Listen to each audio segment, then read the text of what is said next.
All right, ready to dive in. Today we're tackling dating, perceptions, and honesty. We're dissecting a YouTube panel. You ready? Yeah, let's do it. Okay. From This Might Be Risky, it's called, She Treats You Like That Because You Ugly. Hashtag TMBREP 158. Buckle up. Sounds intense. It is. And of course, before we get going, gotta shout out our sponsor, OtisWho Network. Based out of St. Louis, Missouri. Absolutely. They make this deep dive possible. Okay, this panel, phew, they go IN on gender dynamics and attraction. And let me tell you, no holding back on those hot takes. No kidding. The whole thing starts off with this concept of a man's word, right? Like, his word is his bond. Got to follow through. They actually use a clip from a relationship coach who's pretty passionate about this. Oh, yeah, I remember that. He's like, stop saying shit you ain't gonna do. Yeah. No mincing words there. Haha, right. But the panel, they don't just accept that blindly. Some are nodding along. But the women especially, they push back a little. Yeah, like it's not always that simple. Exactly. It takes two to tango, you know? Yeah. They're saying if a woman keeps accepting a guy who doesn't follow through, she's kind of got to look at her own boundaries, too. Ooh, interesting. So it's not just about one person's actions, it's the whole dynamic. Exactly. And this actually leads to this amazing analogy. They compared dating to a job interview. Oh, I like that. Right. Both sides showing up, saying what they offer, what they expect. Like, you wouldn't keep showing up for a job where they keep changing the contract on you. Nope, absolutely not. Speaking of interviews, though, one panelist told this hilarious story about going into an interview and basically saying, this is me, take it or leave it. Yeah. So bold. Yeah. And it worked. Made me think, does that fly in dating too? That's a great question. It's all about how we approach those early stages, right? Are we presenting an idealized version of ourselves or being upfront about what we want from the get-go? Right, right. And then the conversation takes this turn into whether men even H&E clear plans, like for their lives, for relationships, or women settling for potential overaction. This is where things get spicy. Oh yeah, the gloves come off. There's this line, happy hoes ain't complaining and complaining hoes ain't happy. I mean, it's a bit crude, but It gets the point across. it does. Gets you thinking, are some women settling? Or are they just misreading a guy's ambition? And the panel is totally divided on this. Yeah, some are like, this is an epidemic. Others are like, it's just a few bad apples. Totally. It just shows everyone's experience shapes how they see these bigger dating trends. True, true. Okay, that's part one, but hold on tight because things get even more controversial. The second half of this video jumps into this huge GG question. Are unattractive men treated worse by women? Like, straight up, is that a thing? Well, it all starts with one guy sharing these stories about being scowled at by women, like everywhere, even at gas stations. He's convinced it's his looks. But is it that simple? Ooh, good question for our listeners. What do you think? Is it really all about looks in those everyday interactions? The panel, they have a field day with this. Some guys are like, yeah, I feel you, man. Others, even some of the women, they're like, hold up. Are you reading too much into things? Right. Like maybe it's not personal, just a neutral face, you know? Exactly. And here comes pretty privilege into the mix. Those who say they've never experienced that kind of negativity, well, they're accused of being attractive, having it easy. You can feel the tension rising. Oh, yeah, it gets heated. Some folks feel attacked, get defensive.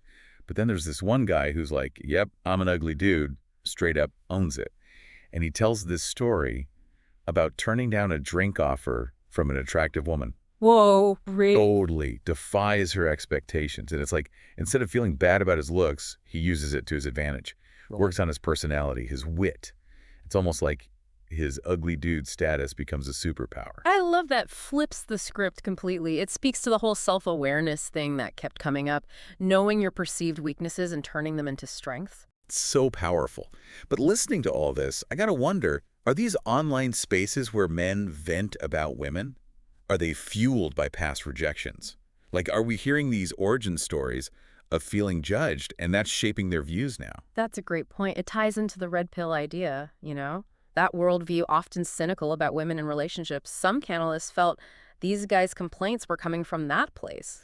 Interesting. So we're seeing how personal baggage, online echo chambers, it all feeds into how we see dating and relationships. But here's the final twist from this first half of the video. One of the women suggests that maybe women should just be brutally honest with men about their attractiveness. Whoa, hold up. Yeah, like no sugarcoating. Yeah. Her thinking is it'll help guys be more self-aware, avoid hitting on women they have no chance with. But is that helpful or just harsh? That's a tough one. So we left off with that bombshell, right? Women being brutally honest about a man's looks. Like, is that really the answer? Yeah, radical honesty or just ouch. The YouTube discussion actually takes that idea and runs with it. Show Yeah. another clip. This time it's a woman making the case for straight-up bluntness. Interesting how she frames it, though, right? Not about being mean, more about saving guys from wasted effort. Even uses dating apps as an example. Like, imagine every profile was brutally honest. Would it filter out the unrealistic expectations? So you should think. But I can already see the backlash brewing. And the panel, they definitely don't shy away from sharing their thoughts. Oh, yeah, total mixed bag. Some are like, yes, rip off the Band-Aid. Others are like, whoa, too harsh, unnecessary, gonna crush some egos. One guy even jokes, if women did that, dating apps would go bankrupt. It's funny, but it also shows how much we all fear rejection, especially now with online dating, ghosting, all that. Totally. Makes you wonder, have we lost the art of, like, graceful rejection? Can we be honest without being brutal? And then the panel, they get into this whole thing about whether women are even capable of that level of honesty. All right, most people avoid conflict, want to keep things pleasant, even if it means not being totally truthful. Yeah, exactly. And one woman brings up how women are often taught to be polite, accommodating, even if it means sugarcoating things. She even mentions resting bitch face. Like, even a neutral expression can be seen as negative, so it's tough to be direct without fearing a bad reaction. Oh, totally. And let's not forget the very real danger some women face when they reject a guy. Harassment, even threats. No wonder some hesitate to be blunt, even if they think it might help. It's a lot to consider. We've got social conditioning, fear of consequences, and just that human need to be liked. Makes you wonder if radical honesty is even possible, let alone a good idea. So many layers to this. But the panel does try to look at the potential upsides. Some argue if men knew where they stood, they could focus on self-improvement, hit the gym, dress better, work on their confidence. Maybe that reality check is what some guys need. It's that whole truth hurts but sets you free thing. But then there's the flip side, right? What if that blunt rejection just tanks a guy's self-esteem, makes him even more afraid to approach women? Yeah, where's the line? And they also bring up how beauty is subjective. What one person finds unattractive, someone else might love. Who gets to decide what the right level of attractiveness even is? Right, exactly. It makes you realize this whole conversation is tied to our obsession with looks. Are we too focused on the superficial? Are we missing out on genuine connections because of it? Big questions. And the YouTube discussion actually gets kind of meta here.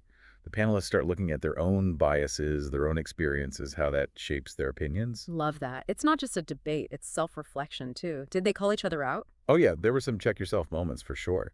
Like some guys who are all about how they get treated badly based on looks. The others challenge them. Are they misreading things, projecting their own insecurities? Goes back to perception, right. Our baggage colors how we see things. And I bet pretty privilege comes up again too. Oh, absolutely. That tension between those who've experienced rejection based on looks and those who haven't. Pretty privilege becomes the label for acknowledging those different realities. Exactly. Everyone brings their own history to the table, and that shapes how they see the world. But the conversation doesn't stop at personal stuff. They look at the bigger picture, too, like social dynamics. Okay, yeah. They even talk about online communities, how those echo chambers can amplify negativity, create a warped view of reality. Like those algorithms that just feed you more of what you already believe. Tunnel vision. So we've got personal bias, online echo chambers, starting to see why this debate is so tangled. And just when you think they've covered it all, one woman drops another bomb, grooming. Yeah. She argues that maybe women are partly responsible for men's inflated egos because they're constantly complimenting, coddling, even when it's not deserved. Whoa, that's a hot take. Did she explain that? She did. Even says something like, your husband is basically your dad, part 2, still raising you. Wow, that's a deep cut. So she's saying a lifetime of positive reinforcement, even if it's meant well, might be giving guys unrealistic expectations. Exactly. And the reactions were priceless. Some nodding along, others like sputtering. It was hilarious, but it raises a question. Are we doing men a disservice by not being more honest about their flaws? Right. It's tough. No one wants to be mean, but maybe some constructive criticism could actually be helpful. Where's the line between support and enabling? Good question. And in the end, the YouTube discussion doesn't have any easy answers. They acknowledge how complex this all is, leave it to the viewers to decide what they believe. So more questions than answers. That's bold, but also honest, right? True to the spirit of exploring this stuff. For sure. And that's where we leave you too, listener. Is brutal honesty about looks the answer? Or a recipe for disaster? Lots to unpack there, and we'll be back in a bit to dig into some specific stories and arguments from this wild discussion. All right, final stretch. We've been unpacking this whole YouTube panel on honesty, attraction, modern dating. Yeah. It's a lot. It is, but one big takeaway for me is self-awareness, both for men and women, you know. Understanding your strengths, weaknesses, how you come across, it's huge. Couldn't agree more. Yeah. And talk about self-awareness, there's this one moment in the video. It's pure gold. One of the guys, he's been all about men being realistic about their looks, right? Right. Well, he gets a taste of his own medicine. Oh, yeah, I remember this. The other panelists basically hold up a mirror to him. No way. Yep. They start dissecting his style, his hair, his expressions, pointing out things that might be contributing to those negative interactions he's talking about, like a live makeover, but for social skills. Ooh, that's got to be tough to hear. Yeah. But also kind of helpful, right? Like having that friend who tells you your outfit is a disaster might sting, but they're doing you a favor. Exactly. And what's amazing is this guy takes it well, even jokes about burning his whole wardrobe. He's open to learning, and that's what self-improvement is all about. Makes you think, though, how many people would actually be that receptive? Takes a lot of maturity to handle criticism, especially about looks. For sure. And it got them talking about how we deal with criticism in general. Some get defensive, shut down, others use it to grow. It's all about mindset. You know, it makes you realize feedback can be a gift, even when it's uncomfortable, as long as you're open to it. But they didn't just focus on men's looks, did they? Nope. They talked about women, too, how they can improve their presentation, social skills. One woman mentioned being mindful of energy, body language, especially around men. You know, even if you're not trying to be intimidating, a frown can send the wrong message. It's about being open to connection. Yeah. Right? Making sure what you're putting out there matches what you want. Exactly. And that brings us back to communication. That was a constant theme throughout this whole discussion. Totally. Dating, relationships, even just daily life, we got to be clear about our needs, expectations, both men and women. Being able to set boundaries, express yourself, but not be aggressive. And actually listen to what the other person is saying. Finding that balance, right. Yep. Not too passive, not too confrontational. And it's not just words, it's tone, body language, expressions. Yeah, so much is nonverbal. Makes it both fascinating and tricky. So true. And as we wrap up this deep dive, got to remember this YouTube panel, it's just one piece of a much bigger puzzle. Gender dynamics, attraction, human interaction, it's messy and complicated. No easy answers, that's for sure. But this discussion, it gave us some food for thought, some new perspectives, hopefully helps us navigate this stuff with more awareness, understanding. Absolutely. And as we sign off, we'll leave you with this. Relationships, they're a two-way street. Honesty, respect, open communication, those are key for both sides. And maybe most importantly, don't underestimate self-awareness, that willingness to grow, both on your own and together. Thanks for joining us, and we'll catch you next time on The Deep Dive.